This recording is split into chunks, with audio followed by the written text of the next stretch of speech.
Oh, can you ask that question again? Yep. Do you get a thrill out of doing it live, or is it more of a headache then? It's a thrill and a headache too, but mostly a thrill because just that inner kind of awkward ham performer wanting to do a band for years and being like pretty much the worst musician in town. Every once in a while, someone, oh, what the hell, on an off night, let me play at their club, and it always ends disastrously. And the awkward hour is like kind of cheating, because the awkward, if there's some mishap, then I said it was awkward, so, it's like I have an excuse for that, but like, the live, it's fun doing it live, is like on a tightrope, live,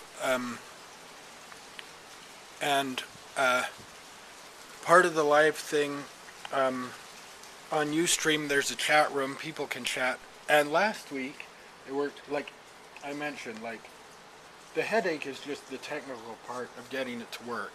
Like, it worked perfectly, coffee connection, they have great internet. Sometimes it gets a little crowded if it's full of students from the community college, but we loaded it, the show was going out perfectly. I tried like 4 or 5 times, couldn't get the chat room to work at all. And that can be I can get distracted by the chat room. People can ask questions that way. Yeah. Occasionally I'll even give out my phone number and people can call in. Last week it was kind of good not having the chat because he was performing his poetry and wasn't distracted by that. So just the technical stuff. I had to buy a new laptop from the one I started doing the show. It couldn't really handle the video and it was really bogging down. But yes, that's like a yes or no question. I get a thrill out of doing it live. It's fun and just and that's great. I haven't needed beer for a while because it's awkward and scary being live, and so beer is liquid courage. Beer and energy drinks.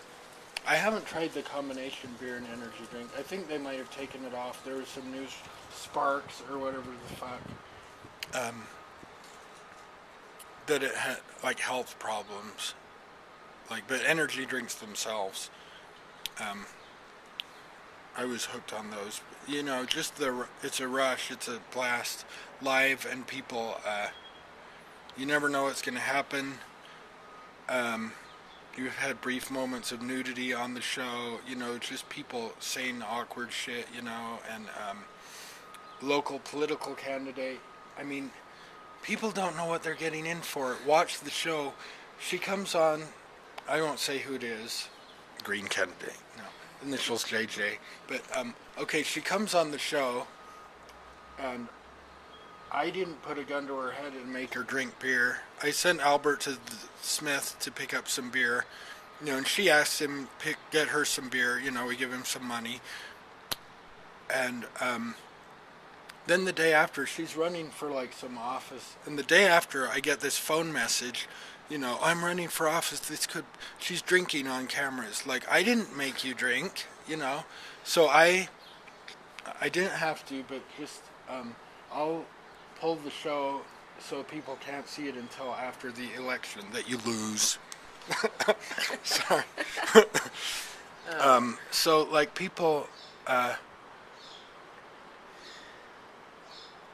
yeah, and like the fanboys, I went out to the fanboys out to his house out by that scary temple way out there, and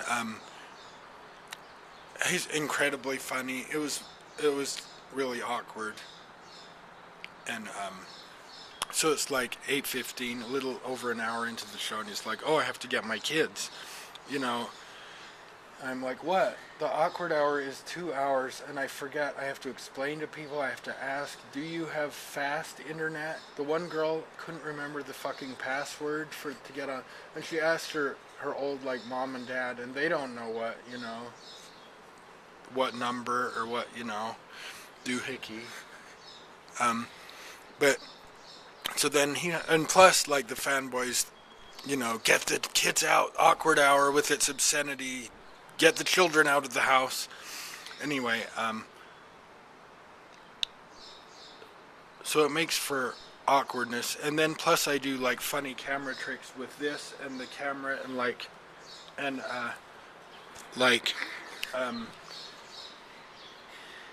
with the camera on the, I don't have a webcam. I managed to buy the one, like last year, buying a laptop, the one laptop on the market that doesn't have, I thought they just all came with webcams. Yeah. And the microphone built-in is shitty, but you just get a USB cable and plug a camcorder right into the laptop, and it asks, recognize the camera, and then you're good to go. What was I going to say? I forgot.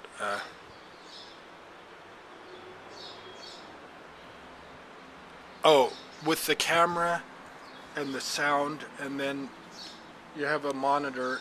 I'm watching the show as a viewer. I have a monitor window open so I can see. I really need like a tech crew would be nice, but because I'm monitoring the sound, I'm making sure the video doesn't freeze.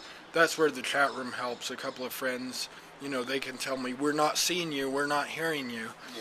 Yeah.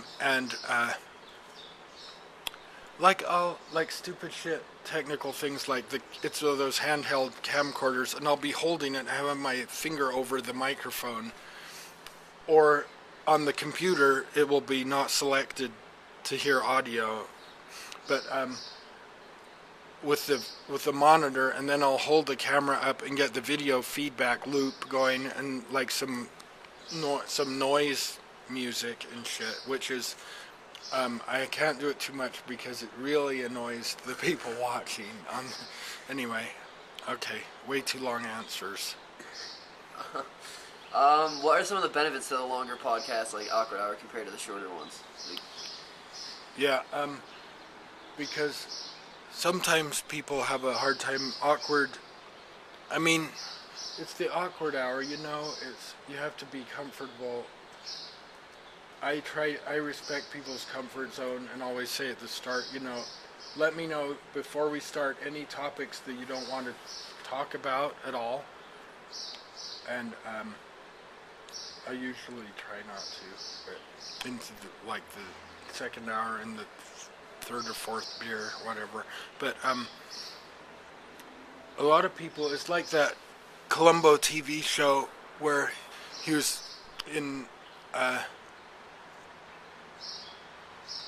interviewing the criminals, and then just at the very end, oh yeah, there's one more, people don't open up. It takes a while to get people to open up. Some people open up right away. Like there's another great one, was the guy that does What Would Jesus Do in Salt Lake, and he's like also a stand-up comedian, Nick Johnson, and so he was just funny right off the bat, and people like, Angela was great to reminisce about the old SLUG days. There's so many. You ask me my favorites, they're all like snowflakes or like little retarded children, they're all different and love them in different ways. But Bill Frost from City Weekly, he was another one. I was a little intimidated because he's so damn funny. Can I keep up with him? And I managed to hit the just right spot with the energy drinks where I'm not quite tweaking, but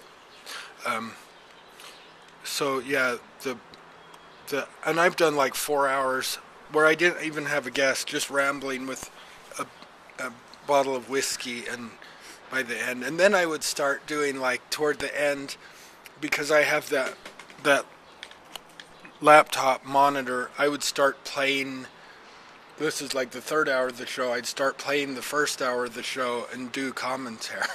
Just so there's like the longer show, there's a lot of shit you can do that you can't do in a shorter one. Yeah.